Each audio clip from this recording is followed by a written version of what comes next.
Hi everyone, I'm Vicki from Ann Arbor Vegan Kitchen, and today I am making my easy cream of tomato soup.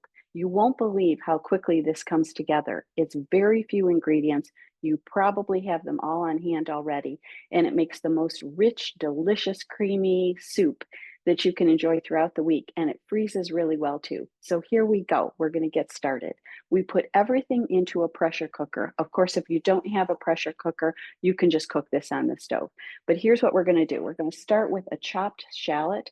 If you don't have a shallot, you could really just use a small onion. You could even add a little garlic if you want. I use a large 28-ounce can of crushed tomatoes.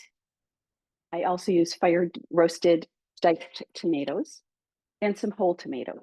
So this combination of fire roasted diced and the peeled whole tomatoes and the crushed tomatoes, I think makes a great base. But again, you can mix and match if you have different tomato products on hand. I'm sure they'll work as well.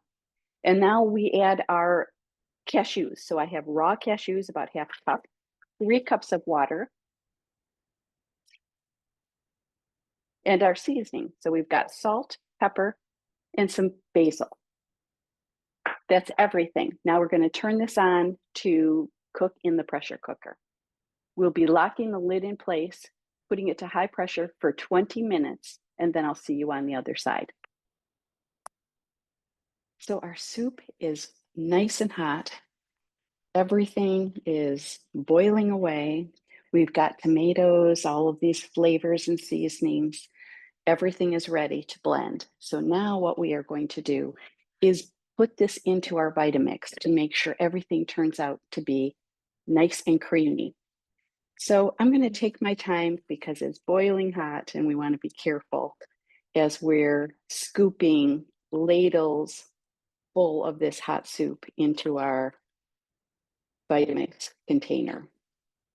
I'm going to do this in a couple of different batches. This looks like a good amount for our first batch. I'm just going to blend it all up.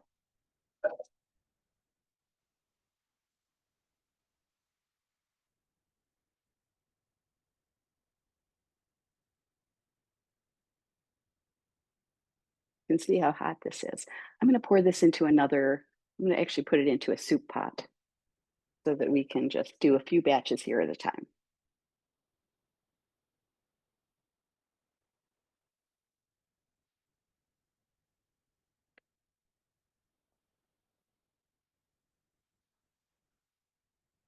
Just like that, our soup is done. It just smells so good.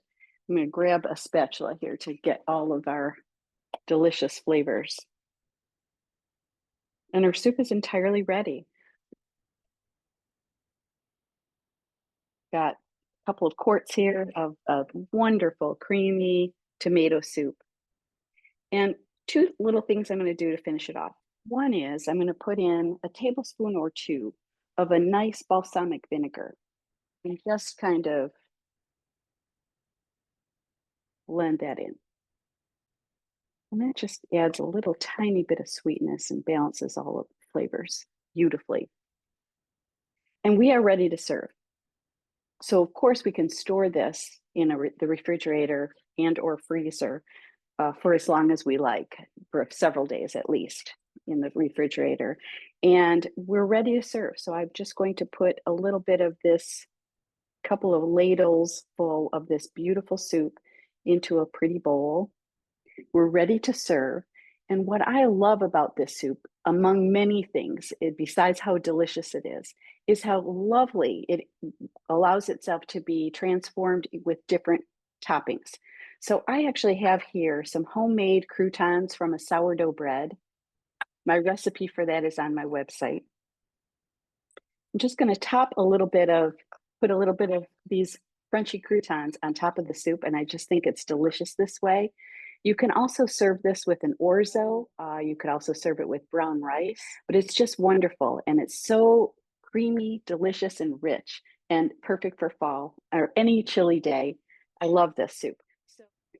And please visit AnnArborVeganKitchen.com for lots more recipes. Also for more information about my cookbook, the Plant-Based for Life cookbook, about my ebooks, as well as my coaching practice. for lots more support to help you transition to a healthy, whole food, plant-based diet. Thanks so much for joining me. See you next time.